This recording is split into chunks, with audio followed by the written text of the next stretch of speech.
Eh. Aduh, hai. Patutlah abang cari sekejap le. Kau kat mana ni? Parking kereta.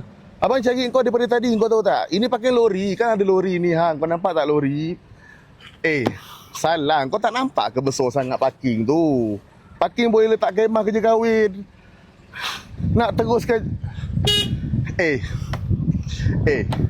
Tak boleh masuk. Sini lori punya. Lori punya besar. Lori tu besar. Parking tu besar. Dah,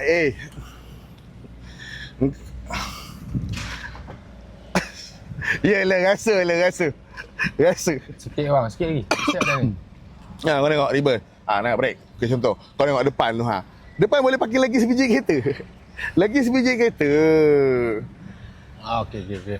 Kalau macam gini masuk gitu boleh. Tak payah nak pakai motor. Geli aku. Kau ni calon-calon orang yang parking kat RNR, parking tempat bas.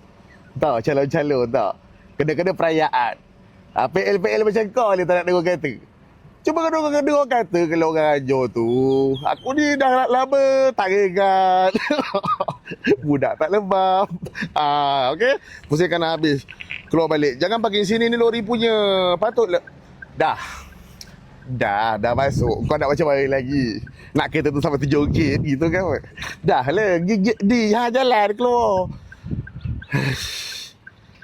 Apa salah manusia dia ada. Dah, jangan kesini sangat. Keluarlah sana. Aku ni biar aku bodoh diri je lah. Senang. Aduh.